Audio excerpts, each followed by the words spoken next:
ભાવનગરમાં વ્યાજના ચક્કરમાં ભોગ બનનાર યુવકના જણાવ્યા અનુસાર વ્યાજનો ધંધો કરતા બાદશાહ અને લાલો નામના શખ્સોએ એક દિવ્યાંગ વ્યક્તિને 60% વ્યાજે રૂપિયા આપ્યા હતા અને તેની ગાડી પણ પડાવી લીધી હતી.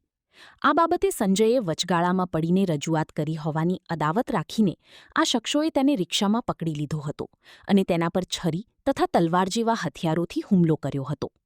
અપહરણકારોએ તેને રિક્ષામાં ગોંધી રાખી અલગ અલગ જગ્યાએ ફેરવીને માર માર્યો હતો અને બાદમાં તેને રૂપાણીના ચોક પાસે મૂકીને નાસી છૂટ્યા હતા. હાલ યુવકને સારવાર માટે સટી હોસ્પિટલ ખસેડવામાં આવ્યો. રિપોર્ટર ફિરોજ મલિક, ભાવનગર. તમારું નામ? સંજય દેવરાજભાઈ ગોહિલ. ક્યાં રહેવાનું? રહેવાનું આનંદનગર.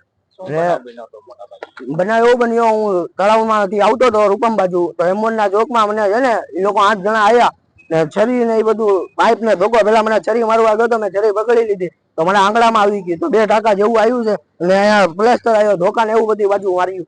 મને અપહરણ કરીને લઈ ગયા મારું. એ લોકો 8 જણા હતા. અહીં લઈ ગયા બધી બાજુ, સુભાષનગર ઘડીક લઈ ગયા, ઘડીક આમ પાનવાળી બાજુ લઈ ગયા ને ઘડીક આમ બધી બાજુ ફેરાયો ને માર્યો મને. કોકના એ લોકોનું ઘર હતું ને તો એ લોકોએ ના મને માર્યો. એ લોકોએ 8 જણા. એમાં એવું હતું, પૈસાનો બનાવ હતો. એમાં એક જોની કરીને છે બજારો, એના પૈસા મેં બજારકની વચ્ચે બોલવા ગયો. મેં કીધું તું ન લેતો પૈસા આના દાઉદ ને આમ તેમ એમ કીધું મેં. તો પછી એ દાઉદ 80% વ્યાજ પૈસા ફેરવે છે.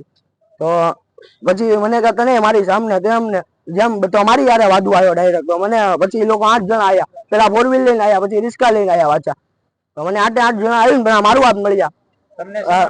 મને પેલા 4 વ્હીલ માં લઈ ગયા હતા, તારે મેં કઈ ન કર્યું સાહેબ. પછી મને લઈ ગયા રિક્ષામાં આવીને લઈ ગયા. 8 જણા હતા. એકનું નામ છે દાઉદ છે, એકનું નામ છે બાદશાહ છે, એકનું નામ છે લાલો. લાલો નતો, લાલો વ્યાજો પૈસા ફેરવું. હું મજૂરી કરું છું, ફ્રૂટ ની લારી કરું છું રૂપમના ચોકમાં.